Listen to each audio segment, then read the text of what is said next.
Verso 29. Gênesis 19, 15 a 29. Ao amanhecer, apertaram os anjos com Ló, dizendo: levanta-te, toma tua mulher e tuas duas filhas, que aqui se encontram, para que não pereças no castigo da cidade. Como, porém, se demorasse, pegaram-no os homens pela mão, a ele, a sua mulher, suas duas filhas, sendo-lhe o Senhor misericordioso, e o tiraram e o puseram fora da cidade. Havendo-os levado fora, disse um deles: livra-te, salva a tua vida, não olhes para trás, nem pares em toda a campina, foge para o monte, para que não pereças. Respondeu-lhes Ló: assim não, Senhor meu. Eis que o teu servo achou mercê diante de ti, e engrandeceste a tua misericórdia, que me mostraste, salvando minha vida. Não posso escapar no monte, pois receio que o mal me apanhe e eu morra. Eis aí uma cidade perto para a qual eu posso fugir, e é pequena. Permite que eu fuja para lá, porventura não é pequena, e nela viverá minha alma. Disse-lhe: quanto a isso estou de acordo, para não subverter a cidade de que acabas de falar.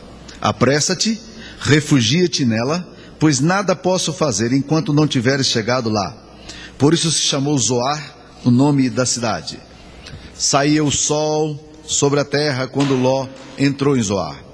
Então fez o Senhor chover enxofre e fogo da parte do Senhor sobre Sodoma e Gomorra, e subverteu aquelas cidades e toda a campina e todos os moradores das cidades e o que nascia na terra. E a mulher de Ló olhou para trás e converteu-se numa estátua de sal. Tendo-se levantado Abraão de madrugada, foi para o lugar onde estivera na presença do Senhor. E olhou para Sodoma e Gomorra, e para toda a terra da campina, e viu que da terra subia fumaça, como a fumarada de uma fornalha. Ao tempo que destruía as cidades da campina, lembrou-se Deus de Abraão, e tirou a Ló do meio das ruínas, quando subverteu as cidades em que Ló habitara. Meus queridos irmãos, há sempre o perigo de estancarmos a vida nossa num determinado momento da história. Eu conheço algumas pessoas que parece que perderam o eixo da vida. Eu não sei se você já teve caminhada com gente assim. Gente que era alegre, uma vida organizada, as coisas aparentemente corretas e tudo indo bem familiarmente, e de repente uma tragédia, ou um fato novo, ou um evento, um luto, uma traição. E parece que esse processo desencadeia uma desestruturação no eixo da história da pessoa, e ela perde o eixo da vida dela. Ela perde a força para viver, a alegria para viver, o entusiasmo para viver.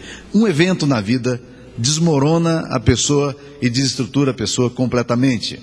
Eu me lembro de um caso do qual participei relativamente perto, apesar de não ter conhecido a pessoa, mas conheci muito o filho dessa mulher.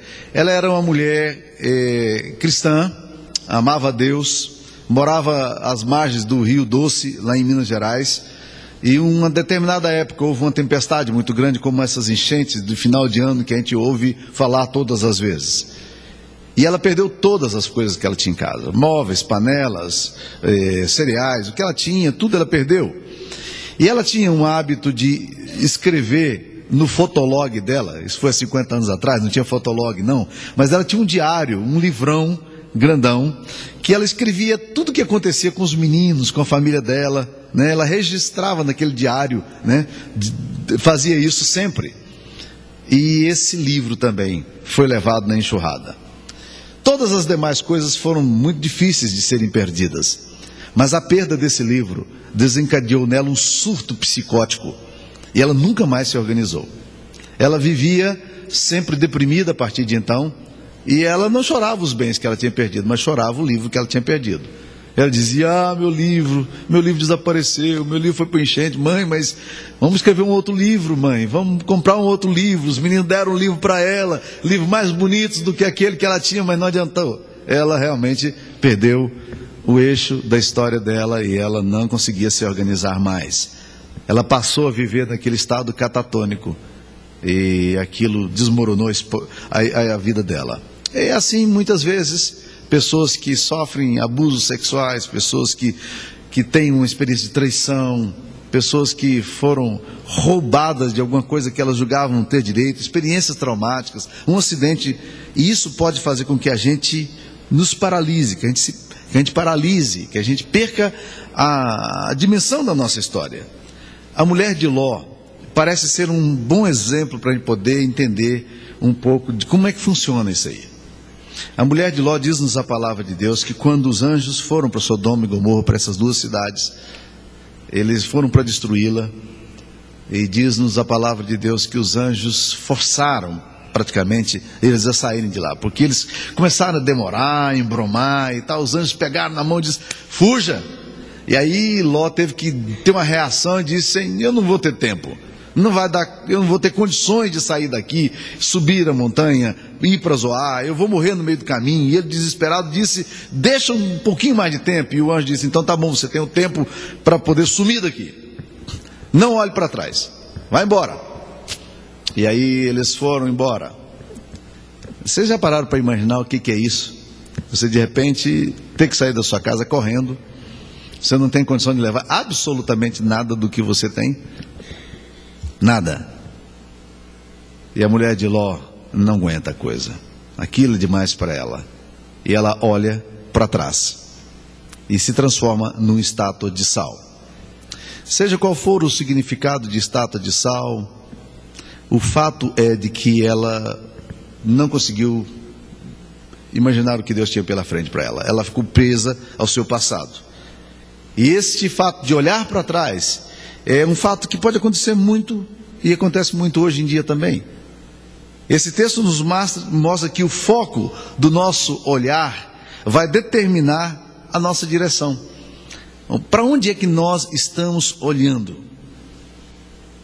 Há pessoas que focalizam em experiências de 30 anos atrás, ou projetos de 30 anos atrás, e se esquecem de imaginar, dirigir os seus olhares para o que será daqui a 30 anos, e pelas experiências novas que pode acontecer daqui a 30 anos. Uma mulher da Bíblia chamada Noemi, ela mudou o nome dela.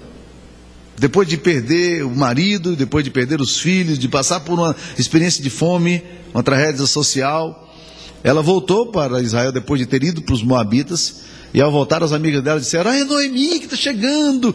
Noemi significa pessoa agradável. Ela disse: não, meu nome não é Noemi mais, meu nome é Mara, porque o Deus Todo-Poderoso amargou minha vida. E eu olho para a vida de Noemi e falo: puxa vida, Noemi não sabia, mas ela haveria de ter a bênção de pegar no colo, talvez, o rei mais fantástico que surgiu em Israel, porque ela se tornaria avó do rei Davi. Não é maravilhoso? Deus estava olhando lá na vida de Noemi, dizendo: Noemi, você é Noemi. Ela diz: não, eu sou Mara. Quantas pessoas podem de fato estarem olhando ainda para o passado, porque o foco do olhar vai determinar exatamente a direção, a atenção. Por isso que o autor aos Hebreus fala o seguinte: portanto, também nós, visto que temos a rodear-nos tão grandes nuvens de testemunhas, desembaraçando-nos de todo o peso e do pecado que tenazmente nos assedia, nos mantém presos no passado, né? Corramos com perseverança a carreira que nos está proposta, olhando firmemente para o autor e consumador da fé, Jesus, o qual, em troca da alegria que lhe estava proposta, suportou a cruz, não fazendo caso da vergonha, e está sentado à destra do trono de Deus.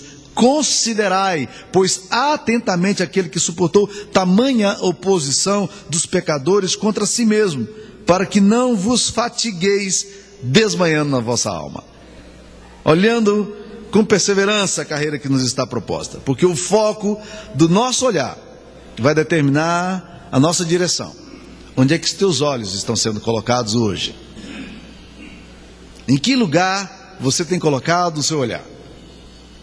Nas possibilidades que Deus tem para você, ou nas perdas que você já teve na história?